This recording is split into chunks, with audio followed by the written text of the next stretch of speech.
Hey guys, it's Chris with Launch, and today I'm here with Jillian. And we're gonna go through our favorite design moments of 2023. All right, start with kitchens. First off, kitchens. First off, what was your favorite kitchen? What were your favorite kitchens? Favorite parts about them, design elements? So on and so forth. So on. First off would be, for me anyways, would be the Trendz. We're actually shooting in this kitchen right now, but for me it was the natural elements that we put into the space, and honestly the lime wash hood fan. I think you're a little biased, that just because that's a labor of your own love.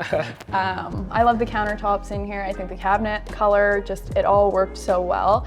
And the people seem to like it every time they come in and see our show home. I think it works really well with the flooring. Everything flows into every room. Yeah, for sure. And I think this was kind of the start of that modern organic vibe, which we have created. Totally. We'll see that in a lot of our spec houses from this year into next year. It's kind of all over the place right now. For sure. Let's go next to Barcy. Barcy, yes. I loved Barcy. It was still that like modern organic energy with those like lighter wood cabinets, but we did two-tone countertops. I loved the black surround, the perimeter, and the marble on the island. That was a little hard on the budget, so I'm sure you loved that one, but it turned out so good, and I know the clients are really happy with it. For sure. I think I love the budget part, but our clients absolutely do love it. So that's 100% worth it. Let's head over to Trendz. So this was a client build, and our clients were also on that kind of modern organic vibe, but there's some rusticness in it too, which I really liked. We played with different wood tones, which I don't think you see often because some people are kind of particular about one color or another. And we played with light wood and dark wood, that kind of worn rustic feel on the hood fan and the beams. And then the gold just popped. Gold pops. Yeah. Yeah, I like the oversized handles for the door hardware, and yeah, I really enjoyed the plaster hood fan and the fur canopy surround. I actually also finished that myself as well. I think it's interesting that those are your favorite parts. For sure. Well, let's head over to O'Neill Res. This one was really cool because we actually built for this client before, so this is their second time building with us. So they came in with a vision, which was really fun. They were great to work with because they had some pretty specific ideas of what they wanted. I loved the shiplap ceiling in this house. It actually ran all through the main floor, but it really pops in the kitchen when you butt it up against those cabinets, that backsplash tile, those light fixtures. Everything sits really nicely and the lines are just beautiful. There's definitely a lot of line work in this house, and getting that just right is so important. Yeah, those are some of my favorite kitchens. I would have to agree with you. Okay. All right, let's head into our favorite en-suites. I think we got to start with the blue shower. That one was definitely one of my favorites. I think the people really loved that one too. Just the tile in that, the shape of the shower, it was really unique. Totally, and this was inspired by our trip from Spain. The design team went on that, you were a part of that, and bringing that back, and then also kind of creating this whole line of homes inspired by Spain, which is pretty cool. That European design you're definitely seeing making its way over here, even if it is just with a little bit of color and the rest is neutral. It was a fun way to pop. Absolutely. Let's head over into Whitby. Another spec house, but played with the tile there, played with the texture. I love this one because it looks like wood, but it's not. It's tile, it's fully waterproof, and it makes the shower feel huge. It's so tall, so big, but it's cozy at the same time. For sure. For me, it was the mirrors that were situated in front of the windows, giving you that backlit glow, super beautiful. And then the curbless shower with the giant rain heads, so no shortage of water, and I hope the new homeowners enjoy their water bill. Especially with that big tub. Yeah. That tub too, yeah. Absolutely.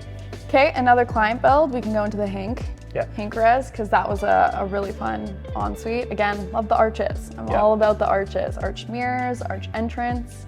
It just softens everything. For sure, and the arch entrance for me was really cool. That was one of our first for this. And again, going with that curbless shower design. Big thing on that one was no door, and that one worked really, really well. Totally. Okay, last but not least, the Countess. Countess. Love this show home. Turned out amazing, and I know that the ensuite bathroom is a showstopper for most people. The tile work in there, very precise, very intricate. Definitely had to meet with the guys on site, make sure that was laid out kind of how we envisioned it laying out. For sure. And it turned out awesome. For sure. When I walk clients through this house, I often refer to the shower as the car wash, just with the fact that you go in dirty and you come out clean. I mean, most showers, that's kind of the vibe. I think it's more the layout, but whatever sells. Whatever sells, for sure. All right, let's head into our great rooms. The great rooms. Okay, let's... You hit right away. That was good. Yeah, thank you. For me, a good great room has tons of natural light, and I think we're definitely known for our windows and for achieving that level of greatness. So let's start off with O'Neill Res. Yeah, I love this one. It was simple. It was a blank canvas, so that way when the clients move in, they can do whatever they want with furnishings. But it had enough detail that it wasn't boring. The wall paneling, the light fixtures, the fireplace detail, the shiplap, everything was there as like a really strong base, but it wasn't overwhelming. Yeah, my favorite part, again, was the plaster, only because I did it. That's good to hear. Let's head into Campbell Res. This one was fun because we had a couple different design elements going on. They kind of played off each other, which was really nice. You had the heaviness of the stone on the fireplace, but then you had the warmth of the beams. This one was just really cool. Again, you could play with the light fixtures. We had a massive one in that open to below, which is just such a feature. And then sconces that kind of light it up. I love a sconce, so. Pull it all together, yeah. For me, it was the light fixtures and just the massive windows out the back. The black on black window, which is something that we've been doing a lot of, just gives that extra design element. Totally impactful. Very impactful. All right, last one we can do Whitby. Yeah. Whitby was a good one. Again, lots of windows, that black on black, so it really pops. We played with some more warmth in the floating shelves. We did that light wood tone, which was really nice against the white walls and, of course, the lime wash. The lime wash, the lime wash, one of your faves. For sure, for sure. For me in that space, it was how we went from a 10-foot ceiling up to a 12 with a flat vault in the great room, and then just capturing all that natural light with the window walls across the back. Those are some great rooms. Onto staircases. All right, 100%, hands down, my most loved design is the Patterson Res. For me, that staircase, the floating catwalk, the ironworks, the floating treads out of the wall, I don't think you can get any better than that. What do you think of it? It was really unique. I loved it because it's something that we've never done before, and it was definitely more that industrial vibe, but it was done so well. All of our trades, everyone who orchestrated that, it just turned out amazing, down to the strip light. It lights up so well. 100%. Other fave has to be the Countess. Again, I think this house was just done really well, if I say so myself. Yeah. The staircase was just, again, unique. Can I keep saying unique? You can. I don't know. Absolutely can. But the railings with the glass, the white oak, the no stringers, it's not something that you see every day, and people say that when they come in. For sure, and just pulling in the actual build structure of it, slimline white oak, and then having glass panels that almost exceed what's acceptable, but they definitely do meet code. Just gives that super clear line sight, and yeah, I agree. I absolutely love it. Last but not least, Granada.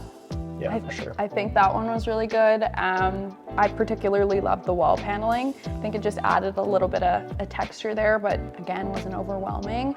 The open risers also just let in all of the light, and that's all you can ask for in a stairwell. For sure. Yeah, having that giant window at the front of the house, really, again, sheds that light. And this house was actually also part of the Spain line, we'll call it, being Granada. And yeah, overall, I think it turned out awesome. And that's it for the staircases. All right, something that we do quite often is barn doors. Yeah, we do lots of barn doors. They're not that like old school farmhouse barn door. We've really kind of vamped up what that means. For sure. I think Whitby's a really good example. Yep. just because we went with the arches there and an arched opening. So even though it is that classic barn door track, it's a spin on it. Yeah, for sure. And in designing that was a feat for sure. Ryan and I probably spent a good 7 hours making those doors so they sat just right. But I'm definitely in love with the double arch. It looks so interesting, and I've never seen it done before. One of a kind. One of a kind. We've done the herringbone barn door a couple different times here. We did it in the Campbell residence and in the Smith residence. And I just absolutely loved how those turned out with that herringbone inlay painted black, so it really pops on those white walls. For sure, and again, from a technical standpoint, quite difficult to do, but overall turned out really great. Love the black finish, just gives that extra pop for sure. Should we wrap it up with the Countess? Just because those ones were also very impactful. She's a queen. She is a queen with the glass inserts, the white oak. This one we actually mixed it up and didn't do the black hardware, just because we didn't end up doing a ton of black in this house. Yep. So I think it was really soft. It was a nice accent. For sure, and being white oak, getting that stain just right, pulling all the stains in the house together was again a big feat in itself, but it turned out amazing, and I absolutely love the way it turned out, for sure. Look at that, we closed out our series with doors. What a good one. You're hilarious. How long did you think about that one? That was right off the top of my head. So if you're interested in learning more about building with Launch Homes, or you just want to check out either our content or our homes we previously built, definitely head over to our website. If you want to see the Countess show home in person, please do so. You can follow that either through Instagram or on our website to get more detail. But you're looking to build, we're your builder, and we're super pumped to see what 2024 has in store for us. Yay!